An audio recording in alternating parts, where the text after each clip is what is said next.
Welcome in. You're listening to another daily editorial on the Cornell Economics Report. Got Rick Ackerman and Cory on the line right now. Rick, gotten some insights today from Gary Savage, gotten some insights from Tim Iacano as to what's going on. By the way, don't despair, you folks out there. Doc is going to be back with us next Tuesday, or next Monday rather. He's at a wedding in Colorado, and it was virtually unreachable this week. Okay, here we go with Rick Ackerman's commentary. Gold on the futures market down $15.90. Everything else is really not doing much of anything. The Dow is up a whopping $40. S&P up 322. Nasdaq up 2217. Day to stay on the sidelines, in my opinion. What does Rick Ackerman have to say about that? Well, we're not exactly on the sidelines today, Al. I've put out a short on Yahoo, which I think the silliness has gone far enough.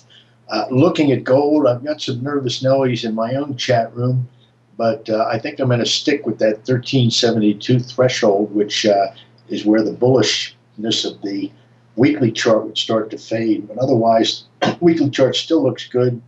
I've got some very specific numbers in my December gold tout, and they really haven't triggered today. For one, I was looking for a pullback from a little bit above 1345, again, basis December, to get us into a long trade. But gold so far has been no higher than 1340.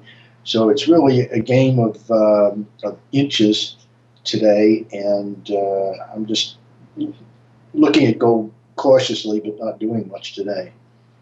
Rick, looking at the gold chart, we really are trading in a very narrow range here coming in this last week or two. So this can't hold on forever. When do you see a breakout occurring? Well, I have some trigger numbers here, and essentially the bullish pattern, most bullish thing you could say about gold comes from the weekly chart. We had a nice rally from early August, the low of around 1271 to a high at the end of August at 1434. So we really need a rally of about 40 some points off the recent low, that low being 1291.50 to trigger a long trade, but not today. We're just sort of stuck in a rut, and I'm looking for. Oh, I'm not quite sure. The exact number would be somewhere around 1310, 13. I'm sorry, not. It would be up in the 1330s really to trigger the weekly chart.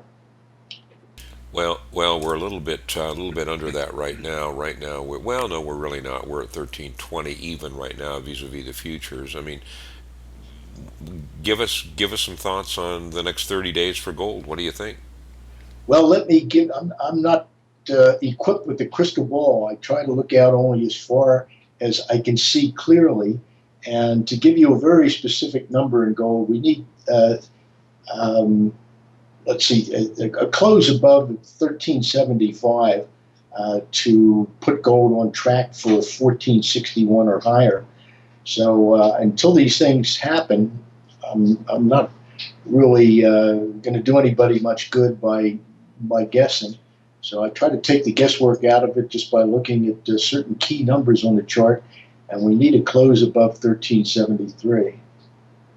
Rick, some of these numbers in the 1400 range sound nice, but if we were looking to the downside, what would be some maybe stops that you'd put in case, just to protect in case gold does take a beating here?